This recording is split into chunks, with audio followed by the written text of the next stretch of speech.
Assalamualaikum warahmatullahi wabarakatuh. Perkenalkan, nama saya Sumai Wahyu Astuti. Saya mengajar di SMA Negeri 2 Labu Api. Pada pertemuan kali ini, kita tidak bisa melaksanakan pertemuan tatap muka, sehingga karena adanya pandemi di negara kami, di negara kita khususnya, maka kita harus stay at home dan study at home. Baik anak-anak, materi kali ini tentang hakikat dan peran kimia dalam kehidupan sehari-hari. Nah, tujuan pembelajarannya setelah proses mencari informasi dengan mengidentifikasi, mengamati, bertanya, berdiskusi, dan melaksanakan pengamatan, siswa diharapkan dapat pertama, mengidentifikasi bahan kimia dalam suatu produk di kehidupan sehari-hari. Yang kedua, menyebutkan zat yang terdapat dalam bahan suatu produk. Yang ketiga, menjelaskan peran ilmu kimia dalam perkembangan ilmu lain. Dan yang terakhir yaitu mengkomunikasikan peran ilmu kimia dalam mengatasi masalah global. Nah, di sini kita lihat bahwa pengenalan ilmu kimia itu terbagi atas 4. Ada peran kimia, kemudian ada manfaat belajar kimia, dan yang terakhir yaitu ada materi. Nah, apakah ilmu kimia itu? Ilmu kimia itu sendiri berasal dari bahasa Arab yang artinya kimia. Kimia adalah ilmu yang mempelajari tentang susunan, struktur, sifat, perubahan, materi, serta energi yang menyertai perubahan tersebut.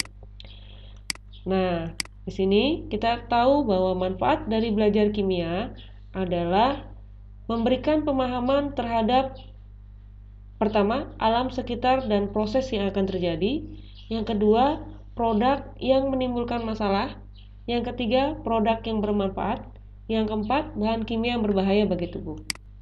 Nah, hubungan ilmu kimia dengan ilmu pengetahuan yang lain, kimia itu kita ketahui bahwa di kimia juga dipelajari oleh pengetahuan ilmu yang lain, seperti misalnya kedokteran, farmasi, pertanian, biologi, seni, dan kriminologi.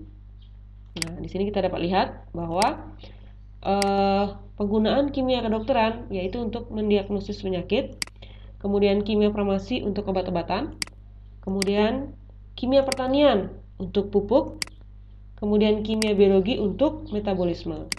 Nah, kimia seni untuk cat. Jadi misalnya kita ingin melihat kesenian di rumah kita misalnya, maka di rumah kita harus seni dari segi cat rumah. Kita harus mengatur warna, komposisi dari cat warna tersebut. Nah, kemudian di sini ada kimia kriminologi. Kriminologi artinya di bidang kriminal ya. Jadi kita dapat mengetahui bahwa seseorang itu meninggal karena bunuh diri, karena perbuatan kriminal, atau karena memang takdirnya sudah meninggal. Itu bisa kita lihat dari atau bisa kita amati dari tes urin atau tes kencing. Oke, kita lanjut. Apa yang dimaksud dengan materi? Nah, di sini ada bayi memikir. Materi itu terdapat 4 pembagian, yaitu ada definisi, ada sifat, ada perubahan, dan ada penggolongan. Baik, kita lanjutkan. Materi adalah segala sesuatu yang memiliki sifat dan menempati ruang. Kita ambil contoh misalnya di sini ada gambar buku, ada gambar nasi goreng, ada gambar uang, dan ada gambar langit.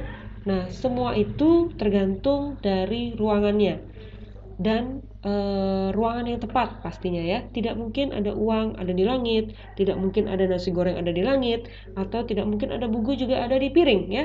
Jadi semua itu menempati ruangnya masing-masing. Baik, sifat materi kita lihat di sini. Sifat materi itu ada 4. Ada sifat fisika, ada sifat kimia, ada sifat intensif, dan sifat ekstensi. Oke, kita lihat. Sifat fisika, keadaan fisik suatu materi. Kemudian ada titik lelehnya, titik didihnya, dan ada massa jenisnya. Kalau untuk sifat kimia, ya kita lihat ada perubahan materi menjadi materi lain. Kemudian ada reaktivitas dan mudah berkarat. Nah, kita lihat. Untuk sifat intensif, itu ciri-cirinya bergantung pada jumlah, kemudian ada massa dan ada volume. Dan sifat ekstensif itu tidak tergantung pada jumlah, kemudian ada warna dan ada massa jenis. Nah, di sini kita lihat perubahan fisika. Perubahan fisika yaitu perubahan yang tidak menghasilkan materi baru. Contohnya ada perubahan wujud dan pelarutan. Ya, kita lihat.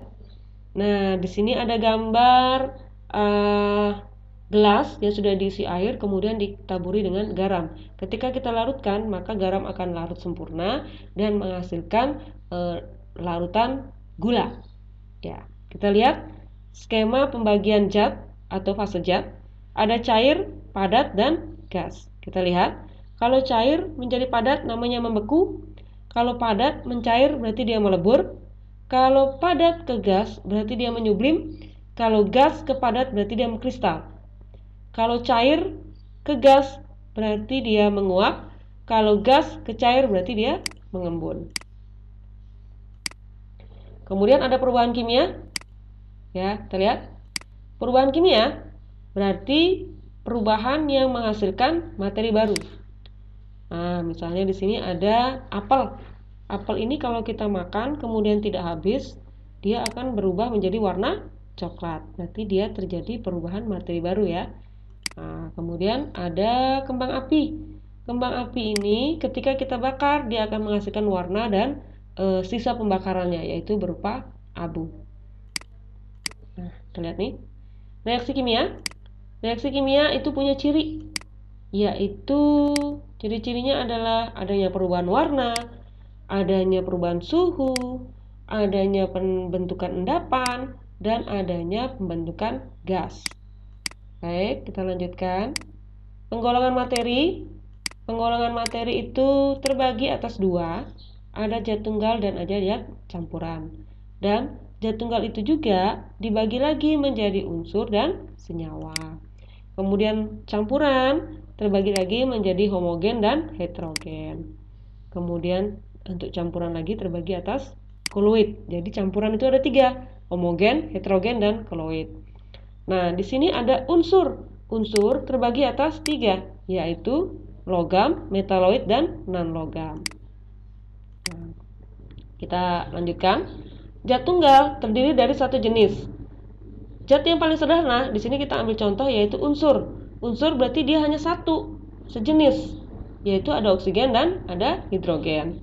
Dan di sini ada senyawa. Senyawa itu artinya gabungan unsur yang saling berikatan.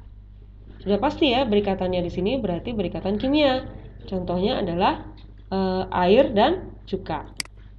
Nah, kita lihat di sini ada partikel senyawa. Partikel senyawa berarti ada unsur yang lebih dari satu sehingga membentuk suatu senyawa. Di sini kita ambil contoh ada air, ada karbon dioksida dan ada garam. Nah, ada partikel unsur. Partikel unsur itu berarti unsurnya hanya satu jenis.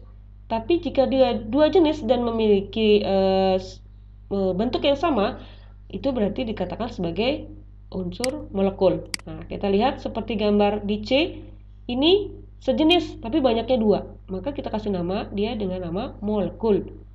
Kita ambil contoh saja, di sini adalah molekul oksigen. Nah, materi terakhir yaitu tentang campuran. Campuran terdiri dari 2 jenis atau lebih materi.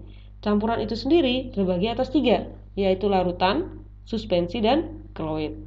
Nah, dari hasil pemaparan PowerPoint tadi, Ibu harapkan bahwa kalian bisa membedakan antara campuran, zat tunggal, molekul, kemudian suspensi, koloid dengan mengerjakan LKPD yang akan Ibu berikan nanti setelah materi ini.